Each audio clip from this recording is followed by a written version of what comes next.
Hi, welcome. Here's 5 tools that you need as a beginning historical spinner. 1. You need some wool.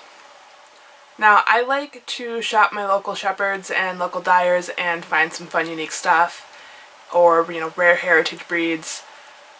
But you don't need to. There's plenty available all over the internet. You can get commercial roving, commercial comb top in fun colors, natural colors, whatever you want, it's there, you can find it.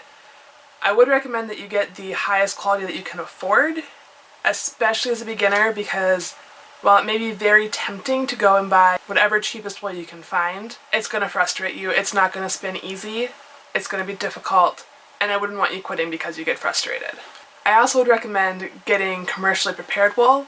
Wool preparation is a separate skill from spinning, and trying to do all of it at once is a lot to learn, a lot to get used to. So take it one step at a time and learn the spinning first. Or learn the wool preparation first.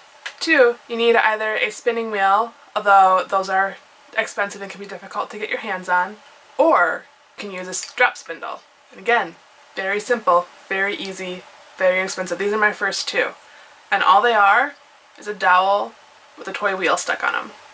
Very easy to make, very easy to find the supplies at a hardware store or pick them up off Etsy. Although you can find very pretty fancy ones. I have this one with inlaid wood. It's a different style called a Turkish spindle. It's one of my favorite. There's also 3D printed ones, hand carved ones, all kinds, all over the internet. And again, nothing difficult, nothing fancy. There's Mycenaean historic drop spindles that are literally broken pottery with a hole chipped to the center of mass that somebody stuck a stick through and spun with. It doesn't have to be fancy, it doesn't have to be complicated, and that's all you need. Just 2 things.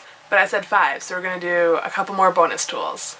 Tool number 3 is a distaff. So a distaff is a historical method of managing your fiber to keep it clean and orderly, so it's not just sitting on your floor.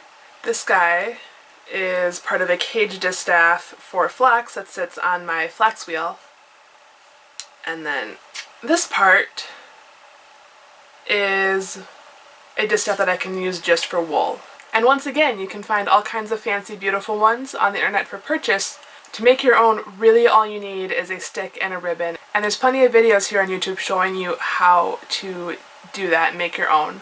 I don't want to say it's a glorified stick, but it really can just be a glorified stick. It's a fun tool to help you be a little bit more historical in your spinning and manage your wool. Tool number 3 is a Niddy Noddy, which is this guy. This is my nice new wood one that literally looks like ones that you see in historic paintings. Now again, you don't need to go buy a fancy wood Niddy Noddy. Go to the hardware store, grab some PVC pipe, grab a couple of T connectors for that pipe, cut it up, make your own. Again, really inexpensive, really easy, makes winding off your yarn a whole lot easier. Tool number 5 is a lazy Kate.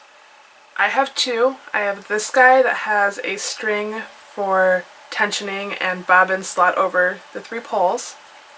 And I also have this one that doesn't have a tensioning system, but you can fit 3 bobbins. Now what this does is when you're plying yarn, it helps your bobbins be able to spin freely so that your yarn just kind of rolls off of them and you don't have bobbins rolling all over your floor or balls of wool rolling all over your floor. And again, you don't have to buy one. Grab an old shoebox, and if you are using a drop spindle with a removable whorl, you can take the whorl off and punch holes in the shoebox and put just your spindle stick in. If your whorl doesn't come off, you can wind off of your drop spindle onto bobbins or other sticks. Knitting needles work great, and you stick those through holes in a shoebox. Works just as well. No need to spend money on anything. And 6 is a bonus. Have a plan. Have either a plan of what you want to spin, something you want to learn from the spin, or even just for enjoyment. But know why you're spinning. Let me know if you think I missed an important beginner tool down in the comments. Thanks for watching.